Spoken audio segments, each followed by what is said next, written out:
Hello and welcome to VOP this morning. I'm Esther Wachuku. Quite a beautiful day it is, and I want to welcome you to VOP this morning. Now, the Enugu state government has placed at least 106 shops and 2 banks under lock and key for obeying IPOP's sit-at-home order this past Monday. Plus, accusing fingers are being pointed at some Nigerians as attempting to instigate fresh end-SARS and fuel subsidy protests in Lagos. Pat Utomi, Aisha Yusufu, Folana, Pastor Itwa Ighodalo, and many others have been named in the plot so far. These are the two topics of interest we'll be looking into this morning. In the meantime, I would implore you to click on the like button, subscribe on our page, which is Voice of the People TV, and of course on other social media platforms. We are at VOP TV Live, right? VOP TV Live. First off, we'll be heading into what the front pages are saying. And of course, the breakfast show wouldn't be interesting without us starting off with what the headlines are actually saying this morning. We're going to be starting off with the Daily Trust, and the major headline there is ECOWAS sends a mission to Niger Republic. Interesting. And of course, the writer there says residents protest as EU, France, AU condemn military takeover. I'm sure when we saw that story where we heard President Tinubu say that should not take place. And of course, it's a long time coming, said diplomats. Move can affect Nigeria's security architecture. And that is by security experts. You see most of that story on page 4 of the Daily Trust. Okay, so above that major headline, bandits kill 7 soldiers, ward head, 28 farmers in Zamfara Bauchi. That's an unfortunate story on the front page of the Daily Trust this morning. Labour issues 7-day strike notice, urges FG to reverse anti-masses policies. That's, of course, on page 28 of the Daily Trust this morning. Diphtheria. Bauchi shuts down schools as 5 students die. That's unfortunate. All right, those, of course, are the headlines that you will see on the front page of the Daily Trust. And then we have the bottom page there, or by the left side of the front page. Lukman resigns as APC vice chairman. Also, we have Senate confirms Tarifa Alkali, other NEDC board members. You also have Google says Nigerians can now pay with Naira on Play Store. I'm sure a couple of us who actually do a lot of online shopping or online trading will be very happy with this particular information. So if you love to go on online shopping, well, Google has told you that you can pay with your Naira e-card. Resident doctors strike cripples health services nationwide. That started off yesterday. And the writer says critically ill patients turn back, others discharged stranded. I do hope that the government wades into this as soon as possible. Okay, so we're moving on to the Guardian newspaper, where the major headline there is that Tinubu toes familiar path as ministers may not resume till September. And I think that actually evokes curiosity as to why we're having a delay on the ministerial list. And that's on page 6 of the Guardian newspaper. And again, remember that the ministerial list is meant to be formed possibly by 60 days, but it's after 60 days now, and we have Tinubu still toying with familiar paths. So that's a development that we intend to look into on the further editions of BOP this morning.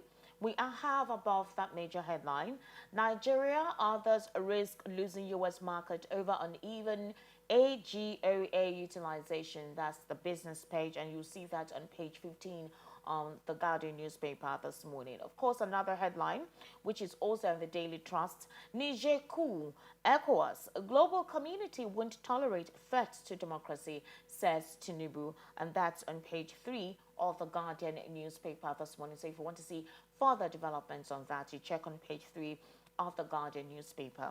And beside that headline, we have ISWAP targets headers, kills 27 in Borno. You will see that on page 28 of the Guardian newspaper.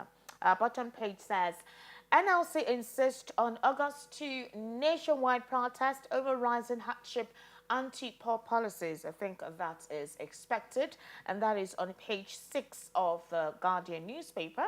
We also have NBA, Ubani, Folana, others knock DSS over disgraceful conduct. We talked about that on VOP this morning as well. You see further additions on most of our content on the YouTube channel. Of course, that's on page 3 of the Guardian newspaper this morning. And we have NANS gives government 7-day ultimatum to rescind fee hike in higher institutions. One killed, others injured as traders protest over sealed shops in Enugu. We'll see further of that particular development as VOP this morning continues. And you see that story on page 7 of the Guardian newspaper. We're moving on to the Punch newspaper, where the major headline there says, Tinubu pleads for more time as NLC issued strike notice. That's on page 2 and 12 of the Punch newspaper. The writer says, Presidency meets NLC, TUC over palliatives delay. Labour insists on Wednesday's protest. Resident doctors strike grounds hospitals. FG may enforce court order against Labour. That is a major headline on the Punch newspaper this morning. We also have above the masthead, National Assembly to unveil ministerial list today. This ministerial list has been said to be unveiled every day now for the past 1 week. Today is a Thursday, and we're still hearing another promise that the list will be unveiled today. Okay, so let's see how that goes. And that statement was made by Akpabio's aide. That's on page 14 of the Punch newspaper. Hopefully today, the ministerial list will be unveiled. Now, we also have IPOB, Senate to work for Ekpa's extradition kills pro-Kanu motion. That's on page 7 of the Punch newspaper. So if you want to see more on that story, check on page 7 of the Punch newspaper this morning. APC crisis deepens as Lukman resigns, blames president. That's on page 14. So they will say that some of these crises are respected now that the president has commenced. There's quite a lot of tussle within the All Progressives Congress, and it's left for the president to supposedly try to handle some of these issues. And of course, we also have another major headline there, which is on the bottom page below the pictorial. Niger president supporters protests. African Union, ECOWAS condemn coup plot. That's on page 26 of the Punch newspaper. Then we have as well mass burial, hashtag NSAS coalition demands DNA mapping and compensation. That's on page 12 of the Punch newspaper.